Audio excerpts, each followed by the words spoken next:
Hi everyone, Jay here. Welcome to video number 2 on my Lightsaber 101 video series.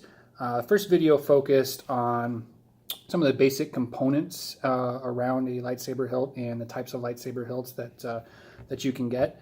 Focused primarily on just a basic level understanding of what are some of the external components and their names, and some of the internal components that go into making up a lightsaber.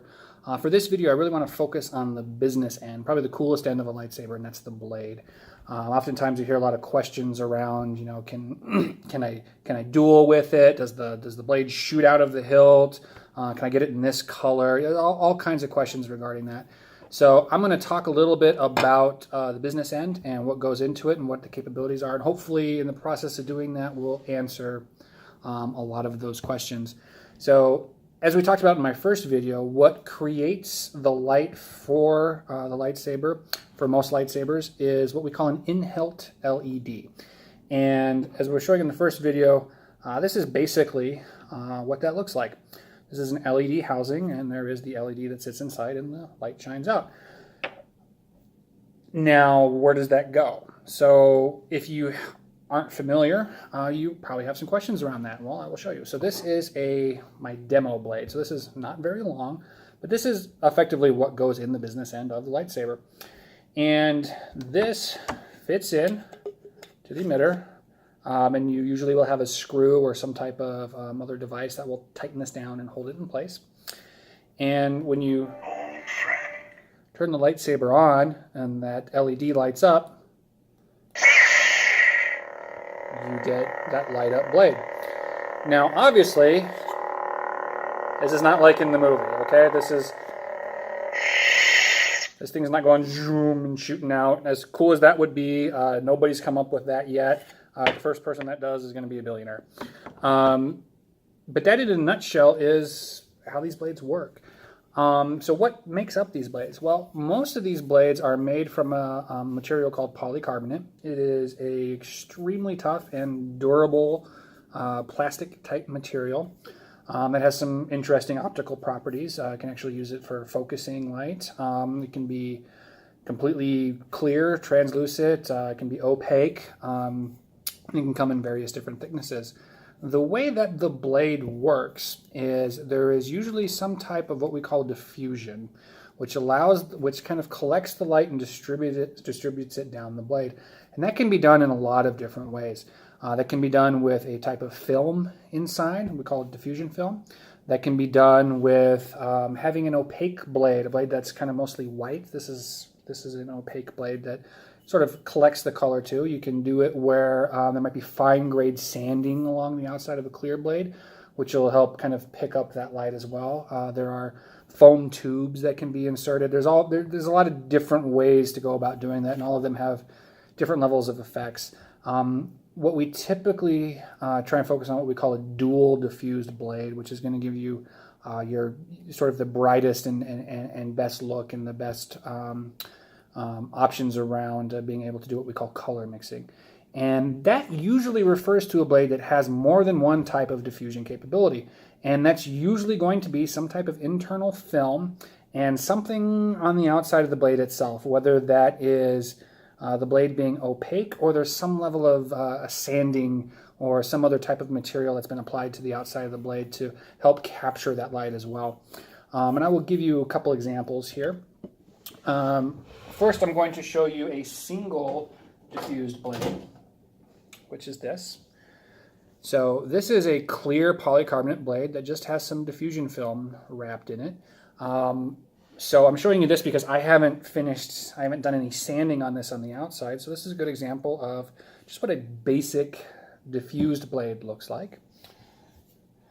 Moving on, here is an example of a dual diffused blade. So this has the same type of film. I don't know if you can see it there, but there's also an opaqueness around the outside of this blade. This blade is done with a opaque type material which collects it. So this is a dual diffused blade. So this captures the light better than a single diffused blade.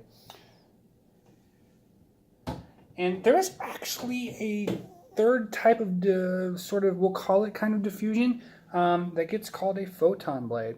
And this is one here. And this has a special type of polycarbonate which has a phosphorus element in it that when exposed to blue light, this actually lights up and glows green. It's a very cool effect, but it only really works with light within the blue spectrum. As far as what can you do with the blades? Can you duel with it? Can you, again, it's not going to extend out. How do you carry them? How do you put them in? So again, most lightsabers are going to have some form of what we call blade retention, and that can be as simple as, like we show on this one here, what's called a set screw, which is an inserted screw here, which you would take an Allen wrench to and turn, and that'll help you tighten down the blade. Some lightsabers might have an actual, what we call a greebly. It could be a screw or something that will tighten down the blade. Wrong Graflex. This Graflex here, the glass eye here, unscrews, and there's a screw stem on the end of it which actually goes into the blade, and this is what actually holds the blade into this particular lightsaber. How accurate do they look towards what you see on screen in the movies? To be perfectly honest, some people get disappointed when they see some of these lightsaber blades in person if all they've ever seen are pictures or videos of them. And that is because cameras tend to pick them up in a way that makes them look like like the on-screen lightsabers do. In person, they don't quite look like that. And it's not something I can show on screen or in a video, because in the video it's going to look probably a lot closer to that movie screen look than it actually is in person. So don't be fully disappointed, though. They are still very cool looking in person and are a whole ton of fun to play with, but they don't quite have that same aura effect that you might expect or that you might see on screen or in videos or pictures. So don't let that fool you. I know plenty of people who've bought sabers and were disappointed because, I thought this thing was the blade was going to shoot out the end of it, or it was going to look exactly like it did in the movie, and that's just not the case. They're pretty close. Again, they're very cool, but they're not exactly what you're going to see on screen. Again, that's a bit of a holy grail. There is another type of blade that we haven't talked about yet, which is what's called a string blade. And there's multiple ways that gets built, but fundamentally what that is that's a blade that has a whole bunch of tiny little LEDs that run up the length of it.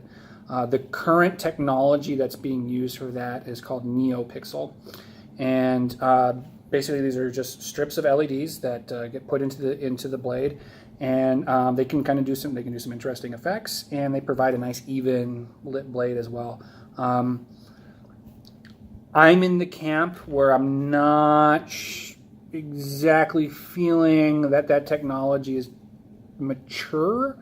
I've built my own NeoPixel blades and played around with them, and I've encountered enough issues where I feel like some more time needs to be spent on developing that technology a little bit further, so it's more durable and frankly is a little bit.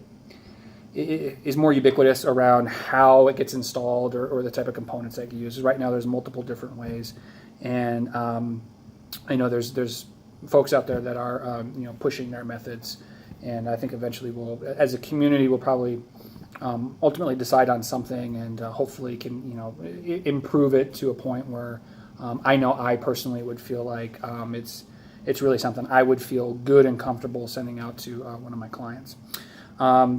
That said, another one of the big questions that gets asked a lot is, can I duel with it? And that's really going to be dependent upon, one, the blade that you're putting into the lightsaber and the lightsaber itself. There are some sabers that you don't want to do that with. You don't want to take a $2,000 saber with a custom crystal chamber in it and slap a blade in that thing and go whacking around. You're probably going to break something. There are sabers out there that are meant for dueling. This is an example of one. These tend to be much more basic. They can still look cool, but they're not going to have a whole bunch of, there's not going to be a whole bunch of extra lights on them or crystal reveal or things like that. There are different types of blades. And again, this will kind of tie into whether or not you can, what kind of dueling you can do with them. There are two common blade sizes. When I say size, that means thickness. So this one that I was showing you here, this is a 1-inch thick blade. This is probably the most common that you see out there. The second most common is going to be a 7th, 8-inch blade that is thinner. So I can show you an example of that. So just putting these two blades kind of here side by side a little bit, you can see the difference.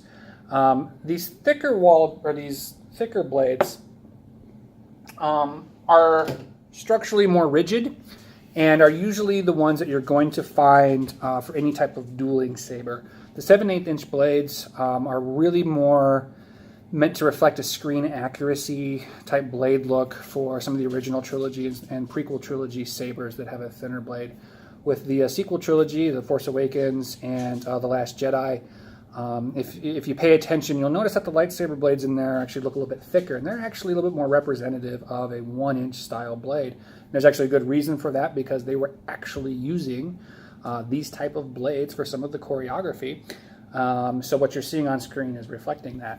When they did the prequel and the original trilogy, they were using mostly metal rods that were much thinner, and again, those thinner blades are meant to reflect that. So the overall thickness can matter. So if you're going to be doing some dueling, you're going to probably want to go with a 1-inch blade.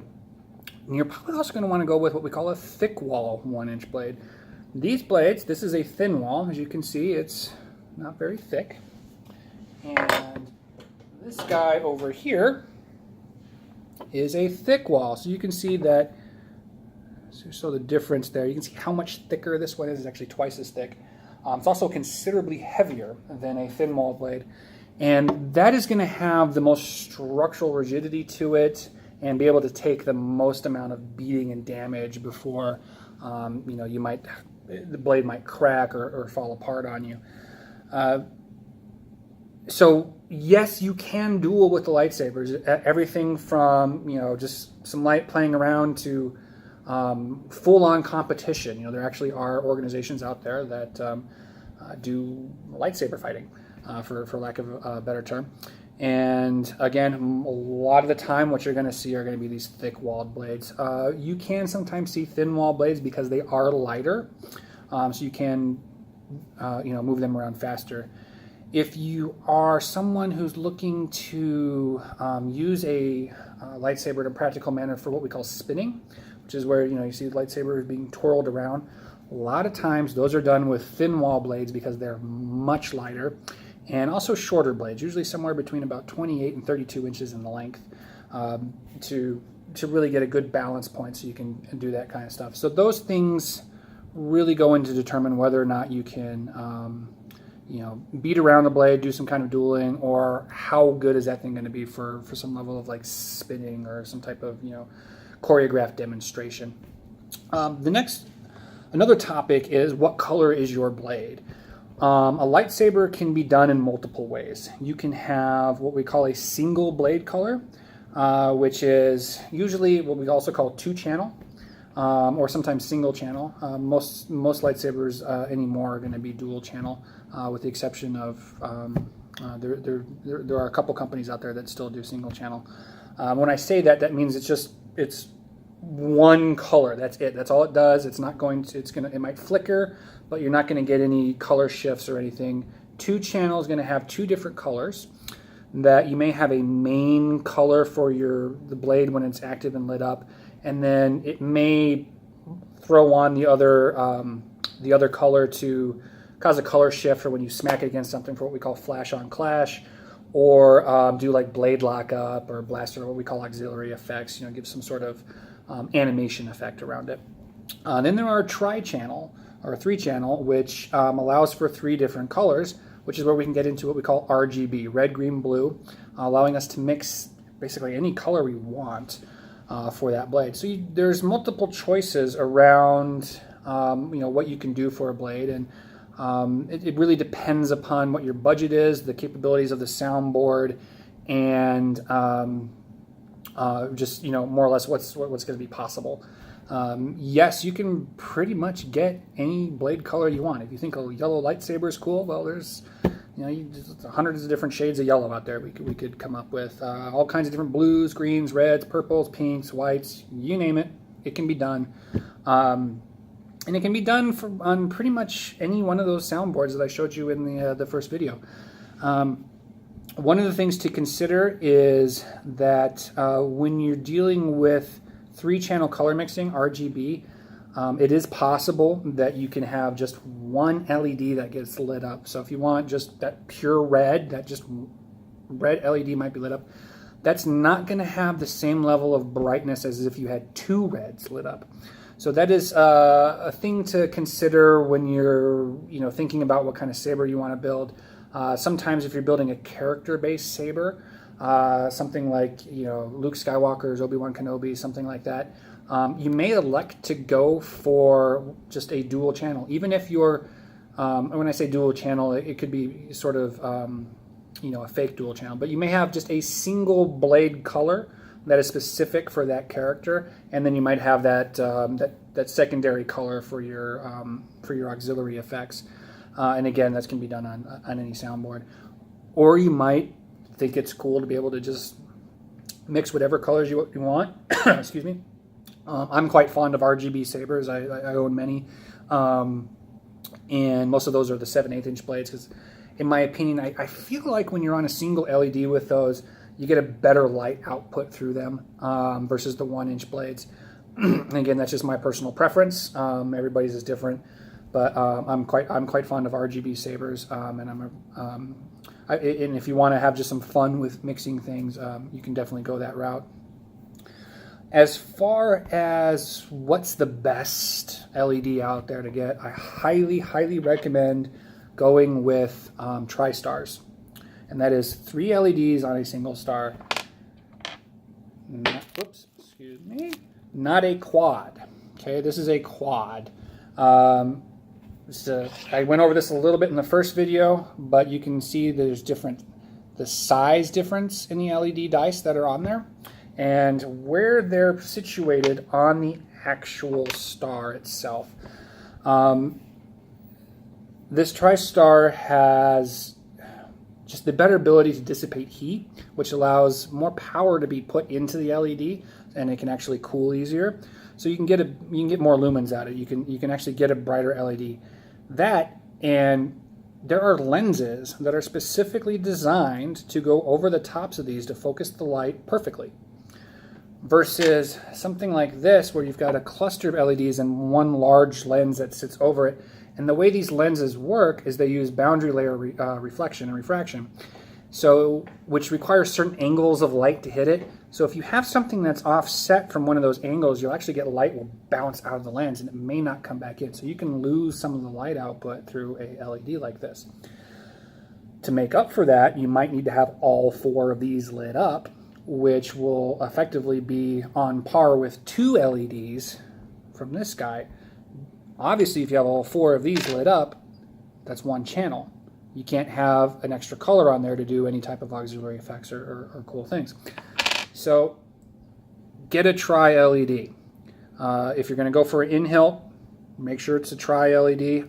The 2 big manufacturers are going to be Cree and Luxon. Both make great LEDs. They both have slightly different colors. So really just talk with whoever it is that's going to be building that saber for you to determine what's going to be the best choice for you. But you can't really go wrong with either one, and as long as you get a good star pad and put it in a good heat sink, you're going to be fine.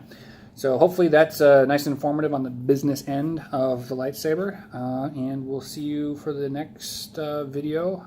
Not sure what that one's going to cover yet. Maybe soundboards. We'll see. All right, thanks. Bye.